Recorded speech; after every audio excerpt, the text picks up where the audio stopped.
The Bengals have granted permission for Trey Hendrickson to seek a trade. We'll talk about this coming up next on the Wincinnati podcast.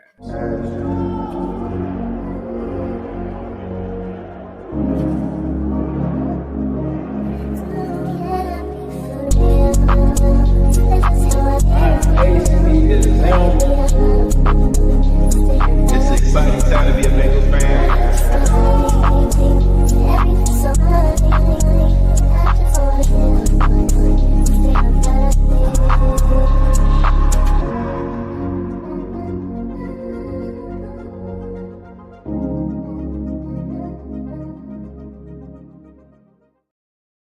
Welcome to the Wincinnati podcast. I'm Ace, he's Zem.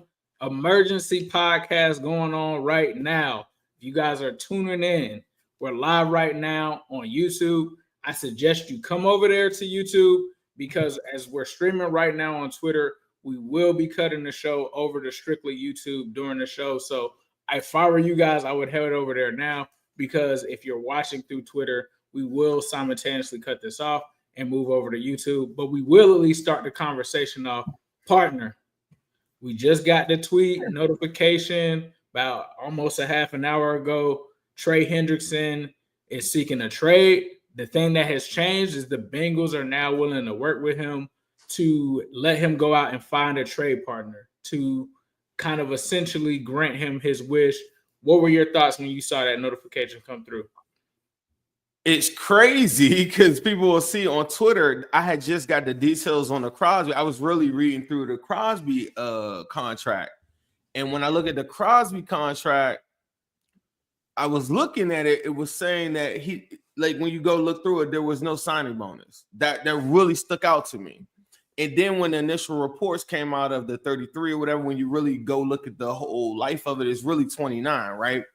And I think it's really important to note this though on the Crosby one. I'm not getting away from the Trey Hendrickson one. I just want to say this. The Crosby one, it does have guarantees in year one and it does have guarantees in year two, but no cash advances up front, no signing bonus, right? Why is that important? Most players want signing bonuses up front. Crosby gonna get the money anyway. Year three, there is a way for the organization to get out of it, but there's partial guarantees in year three. That's very important. But the way the Bengals do contracts or whatever, or the structures of the contract, they've been getting a really bad rap because of the year two guarantees. But the counter argument to that would be the fact that they give large bonuses, particularly like think about Orlando Brown Jr., who got one of the largest bonuses in offensive line history, right? $31 million off the break, met up with him, boom, got it done, right? So then the next step is this. You have to weigh, and the agent's going to have to weigh, even if he had a similar contract to a Crosby contract, right? Do I want to wait am I willing to pay out the salary every single week? So when I'm talking salary, you're getting paid every single week. You know what I'm saying? And you're not getting cash advances at all. And it would be an extension to whatever he's currently got because he still has a year left on the deal. The argument that I would have for Trey Hendrickson that I've argued throughout the whole year on the show, and this isn't to diminish him or anything. I rather had Trey Hendrickson than Maxx Crosby, me personally. That's my personal preference. But I think the league would look at Crosby, Micah Parsons, Myles Garrett, all these guys like that, and said that those are better defensive linemen. And their ages are younger than him slightly, right? Because Max isn't that much younger than him, I think. Or they might be the same age or very close to it. The argument in what he would get on the open market or whatever, we're about to see.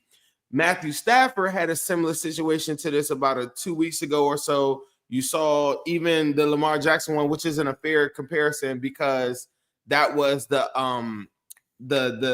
non-exclusive tag where if a team did give you the offer and you couldn't match it and you get two first. So that's not a really good example. But there are examples of teams saying, go out there and go see if you don't believe me. So we're about to find out, do teams really value Trey Hendrickson beyond 26, 27, $28 million? Like maybe his agent thinks so. Me and you were just talking about this yesterday where I was saying, I don't think that the Bengals were in the wrong for the extension, for the Trey Hendrickson extension that they did. It's not even been 2 years yet. But I didn't think that they were. I just thought the agent didn't take the gamble that he should have took, and he jumped out and he did that. And then Trey Hendrickson had 2 monster years. I never faulted the Bengals for that. I don't think most of our fan base had faulted them for that too. But I think now what you're seeing though is the agent's probably like, I've had enough.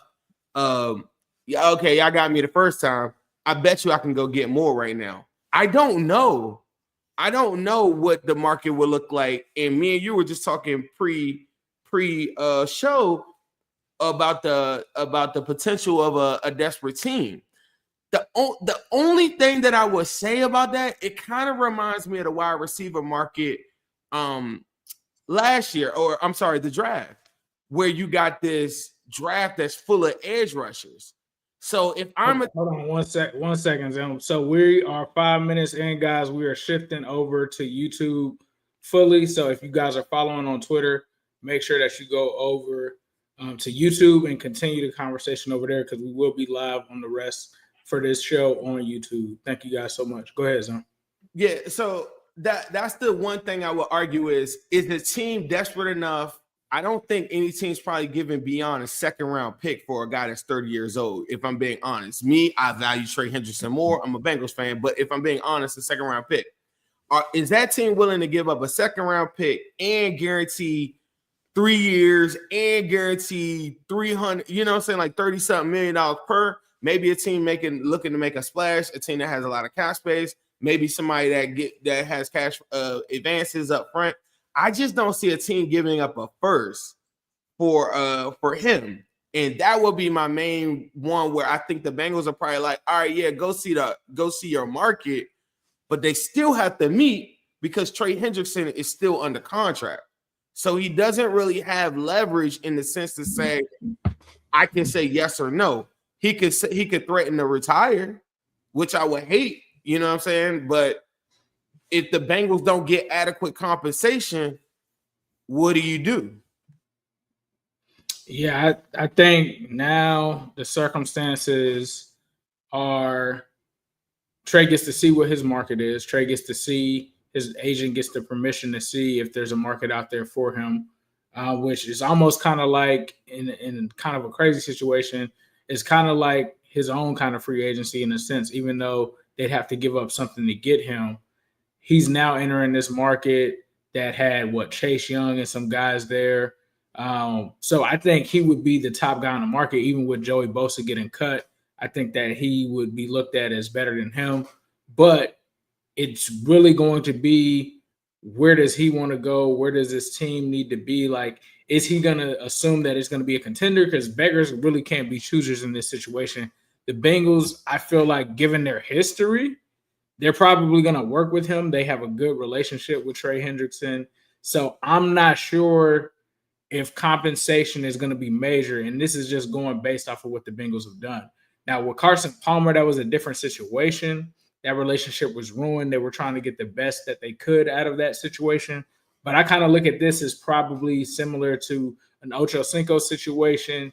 I look at this as you might get a late round pick for him. I don't know if you're going to get true value, because I think at the end of the day, the way that Mike Brown is in terms of his principles and doing right by the people that he's created relationships with, which Trey Hendrickson suited up last year, even though he had the request last year, I think that he will honor that. We've heard, Andrew Whitworth kind of talk about that. That's the part where it gets a little dangerous, because I don't know if you get more than maybe a 4th round pick for him. I think his actual worth is probably a 2nd round pick or something like that. Will the Bengals actually press for them to get that? I think that that'll be a frustrating situation for both parties. And I think that Trey will feel some type of way if they do that. But he did use the phrase, I'm trying to help the Bengals win a Super Bowl, whether that's trading me or whether that's paying me. And so when you say something like that, the Bengals do have to do what's in their best interest in terms of making sure that they get the most in return for this. The thing that I think that this signifies, though, is that it seems the T. Higgins deal and the Jamar Chase deals are taking precedence over Trey Hendrickson. People have been saying for a while, Diana Rossini, Ari Mirov, they've been saying that he's kind of been the odd man out given these circumstances. And I think if we're all being real, when we kind of really looked at this, we all pretty much assumed that Trey was the third guy in line. I would probably say Jamar Chase was number one. T. Higgins is number two. And I think from everything we've heard, we haven't really heard so many people go to bat for or made such a big deal as far as in comparison with T. Higgins to Trey. We haven't seen that same energy. Now, there's been people, of course, Joe Burrow's come out and said it, but he has not been as like straight to the point and bringing him up multiple times like he has with T. Higgins. And I think that kind of left Trey in a position where he's the third guy. And then you look at the timing of everything happening, and these agents talk to each other. These agents know what's coming down the pipeline. There's no way his agent didn't know that Maxx Crosby was getting paid yesterday, because Maxx Crosby, I think it came out that they had already had the deal done 2 days ago before it was announced yesterday. So this has been in the works for 3 days. These guys talk to each other because they set the markets. They know what they're trying to do. And so the Bengals and Trey, from what is being reported, just are not close at all, which leads me to believe that he's asking for 30. Now, when we talk about the prior situation, the circumstance last year, to me, it's a little bit different because at that time, Trey seemed to be, and this is what he was quoted and the people that were saying, was that he just wanted more years on the contract. Now he's asking for 33 plus million in the years. I just don't see it being able to happen that way, where you also get the longevity plus the high dollar amount towards that when you have to pay Jamar Chase $40 million, when you have to pay T. Higgins that $30 million. And I don't know what the Bengals are looking at from a cash flow standpoint in terms of if they are able to put all of that money in the equity or whatever. But I think it's just hard for them to do that, to pay everybody top of the league money. And Duke Tobin said it himself. Somebody's got to like be flexible. And it seems like neither of the three have been flexible thus far, which leaves you with two out of the three. What does this mean for the edge room? I mean, to me, I just tweeted it out. I got a girl with no edges. The Bengals right now, that's definitely going to be an issue. But the defense was already an issue, if we're being real. So losing Trey was on a team that didn't have the greatest defense, right? So if you're going all in on offense and the defense has to get a overhaul anyway, this could be what that is. And they're going to have to do better at getting replacements and stuff like that. We were in a position similar to this. Bengals lost Carl Lawson, didn't really have much there. They traded away Carlos Dunlap, and they ended up finding a guy like Trey Hendrickson. Can they do that again? I'm not saying that they're going to find a top 5 guy. Maybe they can get someone serviceable, but they're going to have to attack this from all angles because that's just what it is right now. Let go into the super chat. Fuzzy Balls. Shout out to Fuzzy Balls. I wouldn't pay Trey $33 million per year. When you consider that Myles Garrett signed 5 years, $125 million, I want to keep T, Gesicki, and Jamar. That's a fair point. I just think that, do I want Trey Hendrickson? 1,000%. And I don't work for the Bengals, but if I'm the Bengals, I'm thinking the same thing. They just told us a week ago that they want to move forward with Trey Hendrickson and company, right? So under what circumstance, I don't, me, I'm a business guy, and right. Everybody knows Mike Brown. Like, I mean, it's not as simple as, all right, Trey, just find whoever you want to go to. Like, I get that, but yeah, you kind of signed my extension and you're under contract. So you say you want us to go, you say part of your goal is to help us win a championship. I need a first round pick, bro. I need a high second, late, like a high second and a seventh, something like that. A second conditional, third or something like. I need a combination of that, and I probably would be starting off with a first, whatever team that is. And if we don't get that done by the draft, I don't know what to tell you. Like, you know what I mean? I think that's the tough part. Is like, I think some fans will say, well, why don't they just get it done? I'm with you. I 1000% am. I really am. I really am. But part of getting it done comes with a different side of a perspective that I know that a lot of people, I feel this way about the Bengals or whatever. And so I'm gonna just state my opinion. Sheldon Rankins, Trey Waynes, Antonio Bryant, whoever you want to name. I can't even. What's that other dude that got lost in the woods? These are examples. I can't even think of bro name right now. I want to pay a lot of people. I do. Mackenzie Alexander. Mackenzie Alexander. These are all people that our fans kind of sweep to the side. And for most teams, like a real good front office, like the Eagles, for instance, they just paid Bryce Huff $17 million per. If y'all don't know, he was a healthy scratch in the Super Bowl. But the difference between the Eagles is they're drafting on the elite level, and they have contingency plans if something doesn't work. The way that the Bengals work, like y'all just saw what happened with Sheldon Rankins. So say Trey Hendrickson were to go down, and I know I'm the Bengals, I'm not replacing him.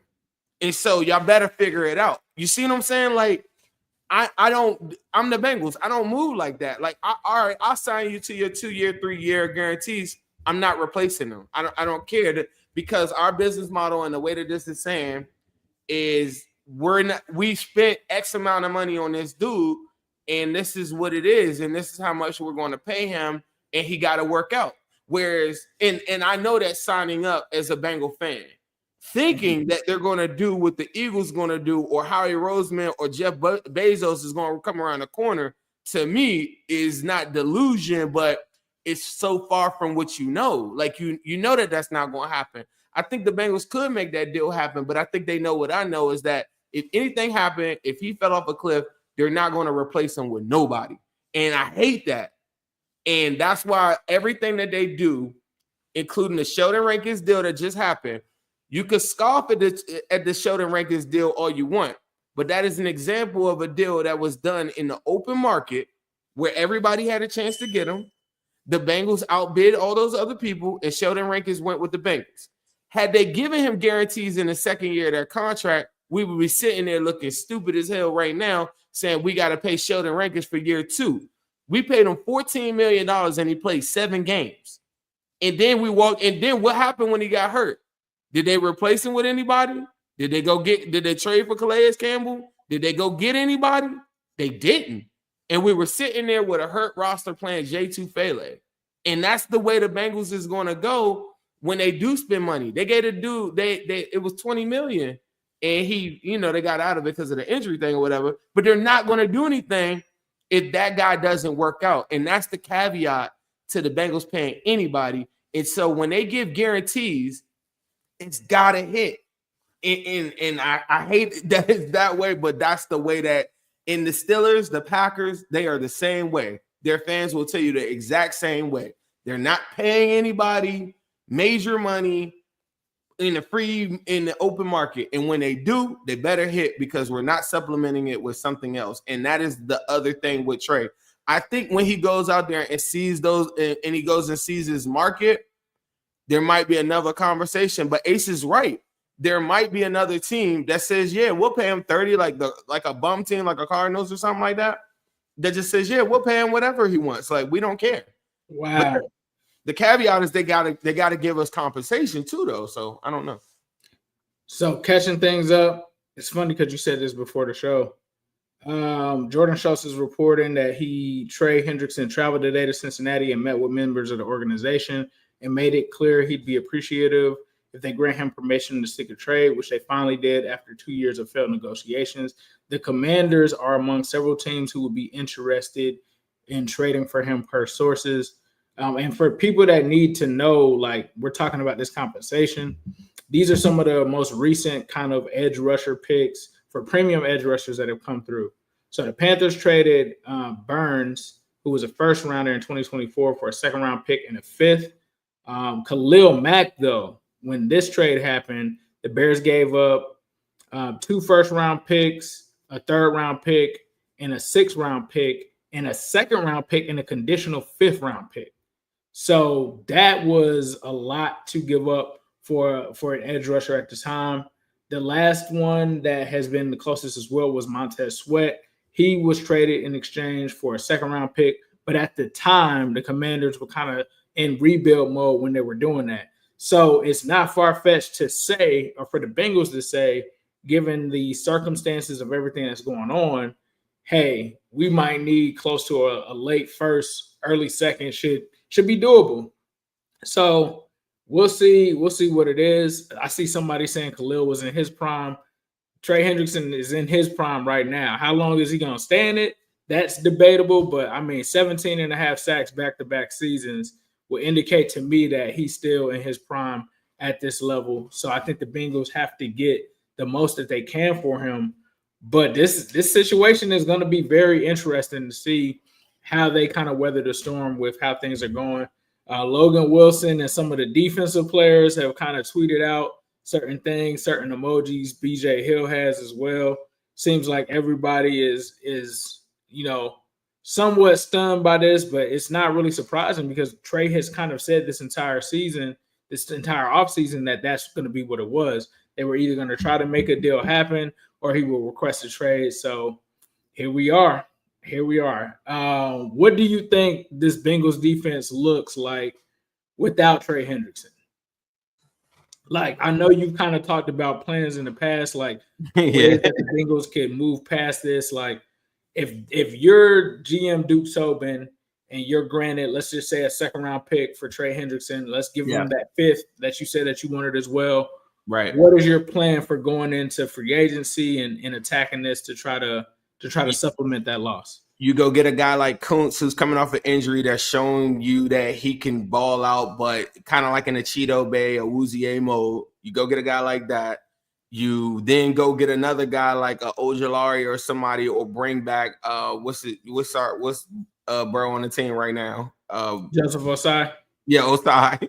You bring back so now you got two edge rushers fighting it out at that spot.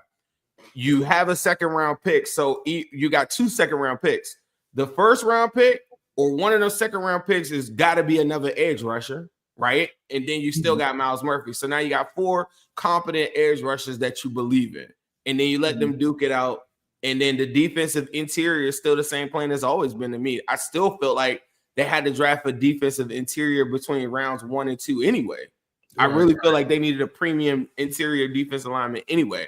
So to me, the plan is almost the exact same, except now instead of one Trey Hendrickson, you're getting two that you're hoping gives you the same production levels of that in that trade scenario. Like I say, I can't see the Bengals saying that they're taking anything less than a second. I just can't see it, bro. Like, and that's the part that just doesn't, I don't know if that's hitting where, like, it could get real ugly. It could get ugly, bro.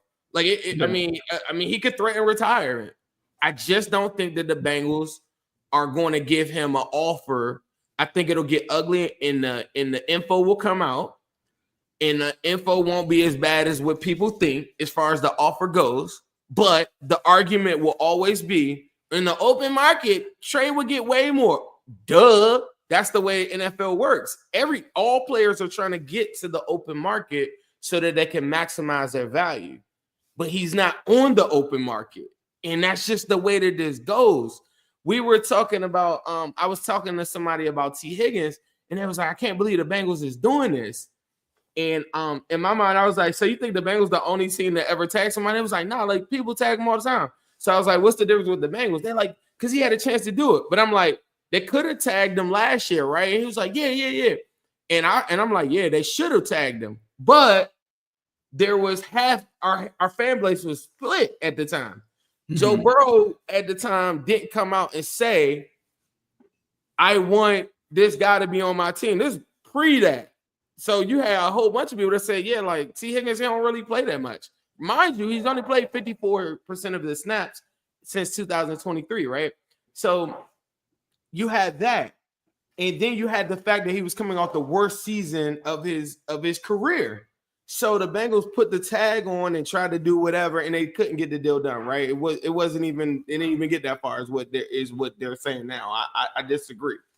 But those things are are mechanisms that are put out in the NFL world for everyone to use for situations that are just like this. And this doesn't make me an apologist to the Bengals front office, because mind you, I think that they're dead wrong. They should have signed T. Higgins last year in the trade deal. If they're offering 26 and he want 30, give him 30. Like, that's me. But I do see the other side of it that says that these are not sure bets like everybody wants them to be. But I think the Bengals fan that's tired of that crap is like, so what? So what? Just make it happen, right? I just think about the Bengals and the Bengals that I know. You say, so what? But what if T doesn't play? Or what if Trey doesn't return to form? They're not going to replace them with anything that is anywhere near that level. And that's the part that like makes me feel like, okay, well, long term, what does that do for the Bengals? Like, what does that do for the team? Like, as much as I want to see the player get paid, because I'm pro player and I'm pro team, what does that do for the Bengals? Because now I've wasted another year. Like, them guys got a hit. And so the concept of supplementing Trey Hendrickson with two people is literally a way that I would construct a roster if I didn't have Trey Hendrickson. And that's what I was telling you the other day on the phone, is I would be more in the mode of what the Eagles did in there, not this championship one, but the one before them, the 2017 team, I think, where they had about 8 guys. They all played the run. They all rushed the passer. They both did well. None of them probably had more than 8 sacks. Maybe Fletcher Cox did, but they had Derek Barnett like coming in. They had old what's the bro name? Kyle something, I forgot bro name. Kyle Long, I think. But they had like this rotation of guys that can play the run and play and rush the passer. None of them to the level of Trey Hendrickson, outside of like maybe Fletcher Cox. To me, that's a more systematic process to stop Lamar Jackson from running the football. That's a more systematic process from stopping these running quarterbacks in the updated NFL. But because the Bengals have Trey Hendrickson, I'm not saying construct the team that way. I'm saying give me Trey Hendrickson and a pair other guys with him. Let's alley-oop Trey Hendrickson and get him sacked. Sam Hubbard was a big part of getting Trey Hendrickson, like a lot of those rushes and stunts and all these different things that you do to let a score. Like that, you do that for Trey Hendrickson. There's another method you could do this with, but it involves the Bengals getting adequate compensation. And if they don't get adequate compensation, I don't know. Maybe I can't crash out on it because he's under contract. And I think it could get ugly. I think it could get bad. I think Trey's a great guy. And I tweeted this the other day, and I was like, he made it very clear on Super Bowl weekend. Remember when he was on the red carpet? And he was like, look, I want to win. And, all these different things. And, but he's letting it be known, if they're not going to pay me my family, I think he's got a child on the way and all this, or he has a newborn, and I'm not really privy to all that, but he was talking about referencing his family. Mm-hmm. If you can't give me those guarantees, then I have to do this for my family. And there's nothing wrong with that, bro. And I thought he made that very clear. When he said that, for you and me being fathers, mm-hmm. that was the antenna for me right then. When he said that specifically, like, I got to do this for my family. Like, when he said that, mm-hmm. I said, I don't know if people paying attention to that part right there, because if Mama Hendrickson is saying, Trey, we need stability, Dad better listen. You know what I mean? Right. Nah, for sure. Tan Gargan, 199 super chat says Trey to the Raiders for pick 37, Mayer in the 7th. Are you taking that deal? It doesn't make sense because they just pick 37, Mayer in a 7. They just extended Maxx Crosby, so I don't know if they're trying to pay $80 million at edge, but would I do that? I think we would do it. I don't know if the Raiders would. I would do that deal just because they've already paid an edge rusher, but I would do that. Like I said, pick 37. So now you have a first round. You have an opportunity to maybe go get Mike Green or get an edge rusher you like in the first round. You then come back in it, or it could be the second. It could be whatever. But you have 2 seconds. You go get that. You take the same money you would have gave Trey Hendrickson, and you just go get two half of Trey Hendricksons, Ojulari and Kuntz, or whoever. Go get Calais Campbell. Get whoever. So friend of the show, your boy Andre Parada. That's my guy. He says he's talking about a possible trade match. Trey Hendrickson to the Colts for Quentin Nelson and the 3rd round pick. I'm not doing it. You're not doing that? You value Quentin Nelson way more than me. You always love Quentin Nelson. I like him more than Jackson Kirkland. Yeah, but the Bengals have an opportunity to go get Mekhi Becton, That's true. Will Fries. They got an opportunity to get Zeitler. I guess he's saying is if they do that, since I guess Trey was scheduled to make 18 mil over the next 2 years, 18 and 18, or just 18.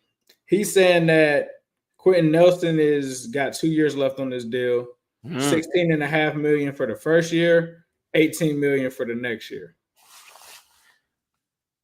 I think you could get the cheaper version of him. I don't know. I don't like that deal as much. I really don't. It would be Quentin Nelson and like a 3rd or something like that. No, that's what it is. It's Quentin Nelson and a 3rd round pick for Trey Hendrickson.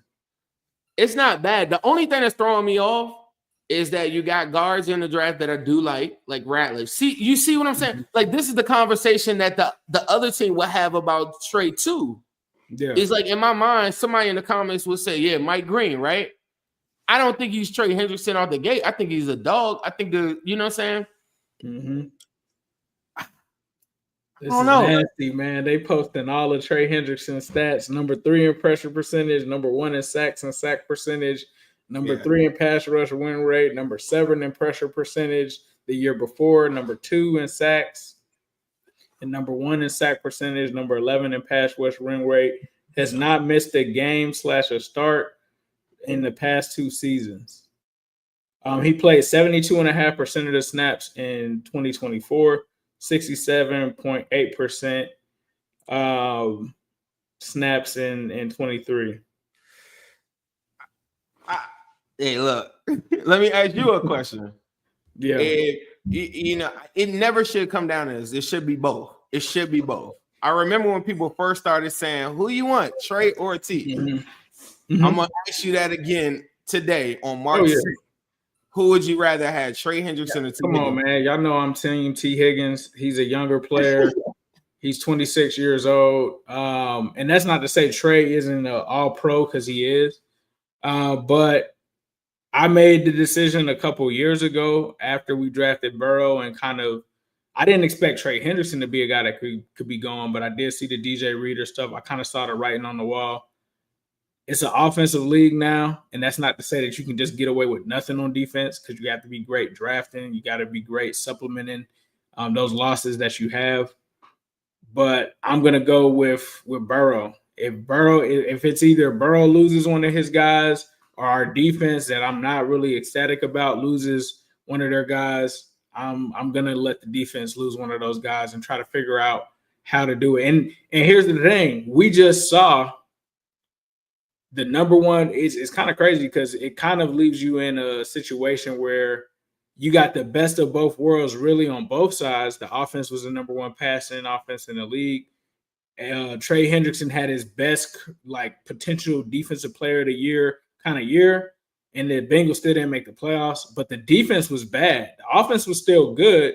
The defense was still bad. So for me, I think I'm going to say that I would pick T. Higgins. I know that I would be in the minority saying that, because some people love defense, and I'm not saying that I hate defense.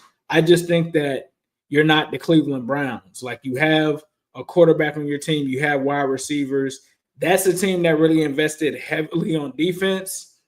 The Pittsburgh Steelers are another one. And you can have the best defense in the league, but if you don't have the quarterback, you don't have the receivers, you don't have the offense to put points up on a weekly basis, I just don't think that you can last in today's football. Had this been the year 2000, I'm probably leaning Trey Hendrickson, because back then guys could really control and win games on defense. You talk about the Bucs, you talk about the Baltimore Ravens in 2000. those days are over. You have to have a quarterback. You got to have an offense that can score points. T. Higgins gives me the best chance to continue to do that, and I don't have to worry about him really falling off of a cliff for the next until maybe when he gets 30.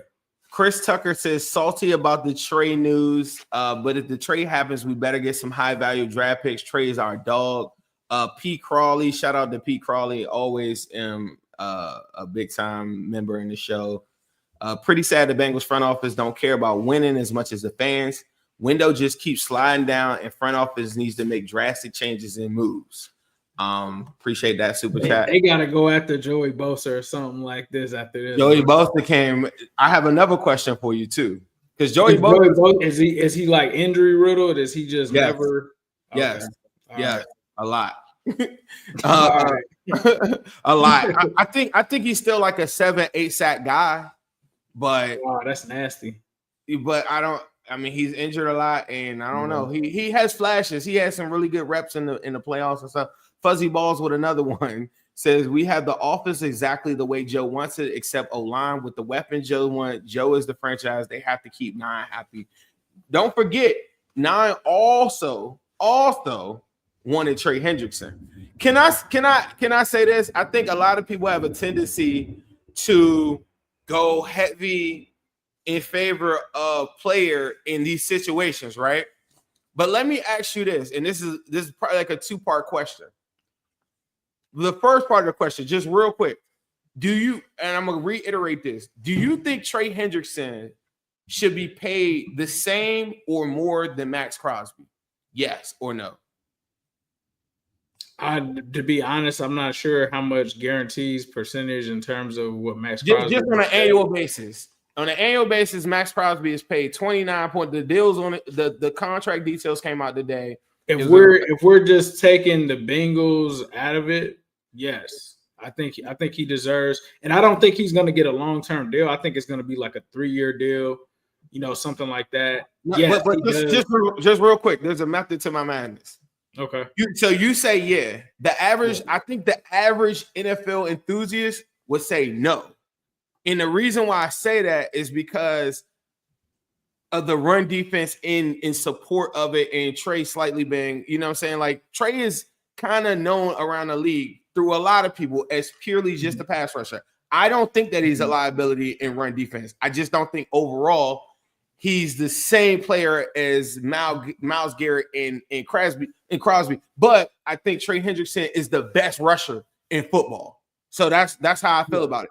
So this is the part where a lot of people say, man, F the Bengals front office. What if it comes out later on that Trey Hendrickson wanted more than Maxx Crosby, or on the same level as someone pointed out, I thought that was Fuzzy Balls or somebody says that he wanted the same amount of money as Myles Garrett. Then do you think it's that crazy that the Bengals didn't pay him that? Is the question that I would have. Is it like just pay him just because? Or like, are we, you know what I mean? You understand? I think nobody's really talking about that aspect of it. Of what if this guy is really asking for more than what he really is worth? So you're saying because Myles Garrett is looking to redo his deal after he gets traded. So you're saying if Trey is asking for more than Myles to reset the entire, not even more than Myles Garrett, anywhere near Myles Garrett. Anywhere near Myles Garrett. Like Myles Garrett is the best player in football. I get the run conversation, but at the same time, I don't, because when we talk about these edge rushers, we don't really care what they do against a run like that. We care that they have like 17, 18, TJ Watt, 19, 20 sacks. So if it was still a running league, I would be like, all right, there has to be more of a premium on that. But considering it's a passing league and everybody's passing and he has more sacks than those guys, it's a tough argument against it, because I just read off of those numbers. Like if he didn't have the numbers backing it, I don't think you could justify paying him more or the same as Myles Garrett. But because his numbers are more recently, and even I think if you go back to 2020, he's got more than Myles Garrett. He's got more than TJ Watt. I think that kind of bows in his favor. Like he just finished All-Pro. The only thing you could say is he never won Defensive Player of the Year. So that could be He can say a something. lot. Like he's not Numbers are there though, bro. Like you can't really. The pass rushing numbers are there, but he like logistic, like the whole package of Myles Garrett. Like he's nowhere near Myles Garrett. Like I think he is. I think really. He is. I think he is. Yes, and I think he's a better rusher. I don't think he's a run stopper on Myles Garrett. I think he's definitely on Myles Garrett's level when it comes to rushing the passer. So, like from that perspective, yeah. I mean, Sam Hubbard was one of the best against stopping the run, and nobody really cared about that. That's the only thing. Like we cared about, could Sam Hubbard get 10 sacks a season? He was one of the best before last season at run defense in the league, honestly. But nobody really, I don't know. I mean, to me, Myles Garrett, obviously in bigger circles, everybody's going to say he's defensive player of the year. He's done this and that. I just feel like Trey's circumstances too, you have to look at. He's never had a premier edge rusher or defensive lineman on the line with him, and he's put up those numbers. Like you used to be able to say that about Myles Garrett until more recently where he started to get more help on the defensive line. But this is a dude in Trey that never really had anybody and still has kind of dominated. You're talking about teams that could slide two people over to him. Like, it's not like the Bengals had any threat other than Trey Hendrickson. So I don't want to take anything away from Trey in terms of who he is as a player, because I think he's there. Trey, this is how I look at Trey Hendrickson. I think it's very different than the way you look at Trey Hendrickson. Mm-hmm. I think Trey Hendrickson is a lot like Von Miller. I think Trey Hendrickson is a lot like some of the best pass rushers, like the Dwight Freeney's of the world, who played a long, long time. Like guys that are just the best pass rushers maybe in the NFL. You could argue that every single year. You always had the numbers for it and everything like that. But overall, on a whole defensive line standpoint, overall, if you had a fantasy draft currently right now, I think there's probably about 7-8 defensive linemen that probably get picked before Trey Hendrickson. And the only defensive linemen, you mean edge rushers or D tackles too? D tackles too. Okay. So let's say just edge rushers. Let's just limit it. I'm gonna condense it. Let's say just edge rushers. I think most people would take, of course, younger guys that just came into the league. There are a couple guys that I think are really, really young that, you know what I mean? There's an argument that someone that you believe in, like a Nolan Smith or something like that, you rather have than a 30-year-old Trey Hendrickson, because you don't know how long it would be and you're banking on an ascending player. If Trey Hendrickson was like 28, I just think the conversation is totally different. Von Miller, I brought that up as an example because when he hit that 30-year-old, thing or whatever, like he fell off a cliff and he got injured, and he's nothing compared to what he was. And it happens really fast, and I watched it happen a lot. It could happen to Myles Garrett.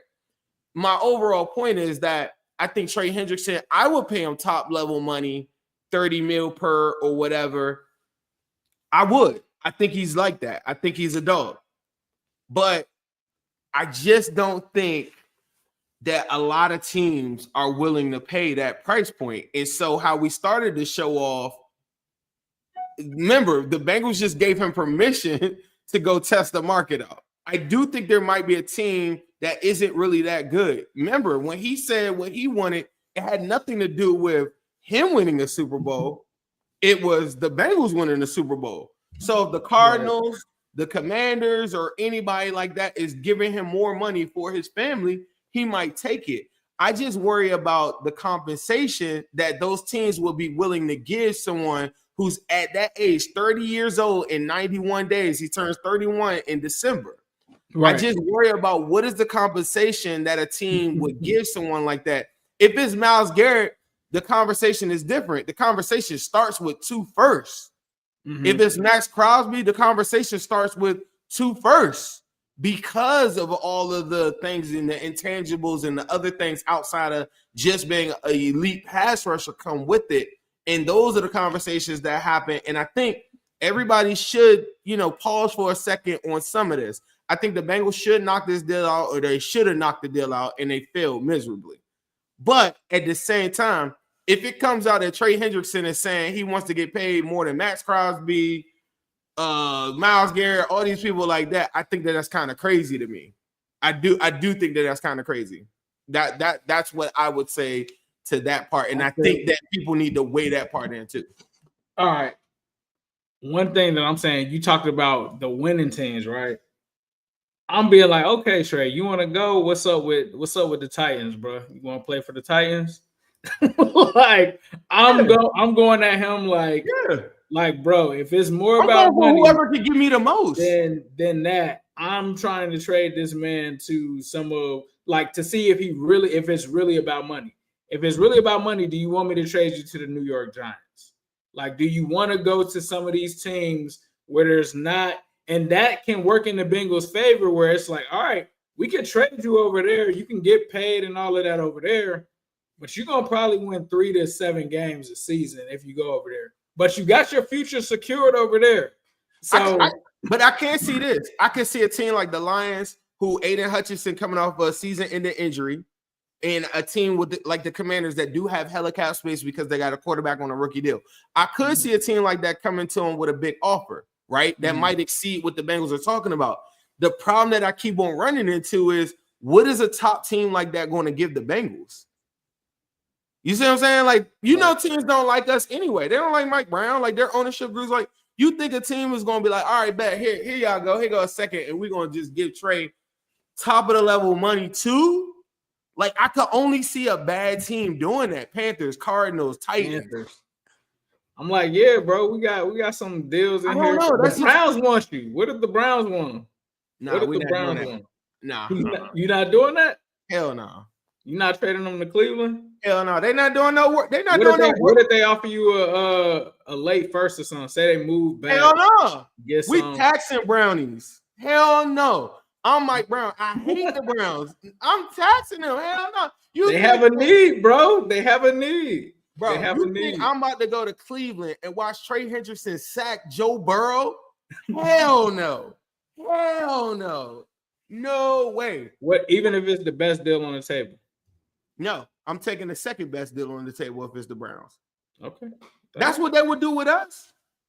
Nah, for sure. They wouldn't trade him here. Yeah. I just feel like when you do in-division trades, because I just seen one happen, you get to ask for more than what the norm is because you're trading within the division. So, like, even if it was a late first, you like, nah. Bro, Trey Hendrickson, the visual of Trey Hendrickson in a Browns uniform. But the real Joe Burrow is nasty. Bro, it's a realistic stance that he could be traded somewhere where it still ends up tackling Joe Burrow. That's fine because it's one time a year. But you say you can't see it in a Browns jersey. No, bro, nobody in division. I think that even there might be a little bit of leeway with somebody like the Steelers or something like that. The Browns, bro, the Bengals and the Browns, not happening, bro. There's no circumstance on earth that I could see that these bums with Trey Hendrickson in a Browns uniform sacking Joe Burrow. That visual, the same way that I told you the Chargers being in the running for like T. Higgins. No. You think I want to cut on my TV Sunday Night Football and all of our fans complain about Joe Mixon running for 100 yards? Y'all gonna cut on the TV every Sunday night and watch Justin Herbert throw 60-yard bombs down the field to T. Higgins, and then they're gonna tell you about how Herbert's better than Burrow? Hell no. Send them to the NFC. Which one is where? Because this has happened before, where player gets traded to another team, they somehow find their way back into the division. The Ravens. Or the Browns. Ravens. I got one for you. Let's swap it out. I'll give them a third, or I'll give them a second. And Trey Hendrickson, give me Myles Garrett. I would do that. I think I would. I don't know what else they're gonna get that's better than that. Myles said he want to win. Swap it out. I know somebody said, I think somebody was saying they talked to him about the Bengals. He said that he don't think it's gonna happen or they wouldn't trade him. But at the end of the day, what better value are you really getting from that standpoint? Like, I don't You're talking about two top 5 edge rushers. I don't think that you get a top 5 edge rusher in exchange for Myles Garrett unless you trade him for Trey Hendrickson. Right. Dustin Prof here says Murphy is naturally a right end kicking back and sign Bosa. We kind of talked about that a little bit earlier. Bosa just has the injury kind of concern, so that's the only issue with Bosa. Guys, this show is powered by BETUS. Make sure that you check out the sponsor. They got a lot of good stuff going on over there. They got the casino going on. If you're a fan of the NBA or a fan of any sport that's going on right now, you can bet on that. You can bet on the NFL draft. You can bet on whatever it is that you want. You can bet on Trey Hendrickson's next destination as a player. Check them out at BETUS. Go over there today. Make sure that you guys check them out and place your bets responsibly. Speaking of, we also have another sponsor for the show, Midwest Best Barbecue. G-Funk wings and them CTVs. Midwest Best is the place to be for queuing wings. Midwest Best is the place to be for queuing wings. It's the AC to the Zim, M to the B's. Uno wings, G-Funk wings and them CTVs. Midwest Best is the place to be for queuing wings. Midwest Best is the place to be for queuing wings. Say what up to Jordan Battle. We be going to battle. Intercepting balls like CTV did on Seattle. Putting 6 up on AZ. Juice gang amazing. Make sure you come get these wings. The Zimby stay blazing. And T-Game be smooth as ice. Jamal making DBs fold. TV got big levels. And now you already know. It's so pretty for Uno wings. Cam got the new wings. We call them CTBs. Only at MBs. H to the Zim. M to the B's. Shout out Midwest Best Barbecue. Appreciate them for sponsoring the show as well. You guys are tuning in to the Wincinnati podcast. Make sure you hit that like button, hit that subscribe button. We truly appreciate that. We will be primarily coming to you guys live from YouTube. So make sure that if you are following us on Twitter, spread the word. We will be going live on Twitter to start, but then we will transfer over to YouTube. So if you're here with us, make sure that you subscribe, like the videos, and tap in with the Zim. There's something that you wanted to say? Nah, I went on the internet real quick. Oh my God. Why didn't y'all tell me it was nasty like this? Oh, this is nasty crazy out there. But at the same time, okay, can we get this tea deal? Like, we need some. Get the tea deal done or something. I wanted to say this. You know, one thing that helps me out is to understand that I have no control over any of this stuff. So if you're a fan right now, some people have DM me, as you can imagine, I got like 30 DMs immediately. But they're like, bro, talk me off a ledge. I can't do that. You shouldn't be on a ledge. But what I can say is, one of the things that I don't really do is get myself worked up on things that I can't control. The only thing that we could do is talk about like what we could do to make it right or whatever. And if they mess this up, you could come on with me. I'll be protesting at the stadium. But you know, like let me see how this goes. I don't feel good about it. I wish the Bengals would just knock the thing out and knock this deal out. It didn't happen that way. But at the same time, there's a lot of things or a lot of details, and there's a lot of people taking victory laps right now that we haven't. It's not finished. It's not finished. I need to see like what's the next step, and I guess that's just the homer in me or whatever you want to call it. I do need to see what's the next step, because me and Ace had talked off camera. The fan base has talked off camera about a situation that, you know, Trey Hendrickson, maybe you trade Trey Hendrickson. So it's not like it wasn't in the back of our minds at some point. You just wanted to get done. And I'm so tired of them not getting it done. Like, you know, that does piss me off. But let's see what happens from this next. I'm very curious to see what is the compensation and who is giving the compensation for Trey Hendrickson, because the Bengals are not they're like me. I'm not taking some BS offer, bro. I'm sorry. Like, I love you, Trey Hendrickson, but You're under contract. All I'm going to say is Bengals, I better not see some kind of Isaiah Thomas extension with him signing a contract. Yeah. Your point about the Kirkland one, and remember I was like, well, what are they supposed to do? Just wait. Yeah, right now, wait on all that. Nobody better. Unless it's Jamar Chase. Unless it's Chase or T. Like everybody else, everything is on pause right now. It's going to be a shitstorm if you post anybody other than those three people getting signed, bro. And yeah, like that is very different. Like, yeah, that's very different. Thank you guys. Could be a signal that T. Higgins is very close now. We haven't talked about that too. It could be the Bengals say, all right, you know what? Forget all that. Like T been talking about 30. We're gonna just give him the 30. Forget that. Like, it could be. I don't know. So that's the part we don't know, man. I don't. Yeah. Well, we will be here covering all of the Bengals coverage throughout. We will definitely have our fair share of emergency pods. So definitely be sure to tap in, hit that subscribe button, cut those alerts on, because we will be back anytime that there is breaking news. So make sure you tap in with us. Thank you guys so much for listening to the Wincinnati podcast.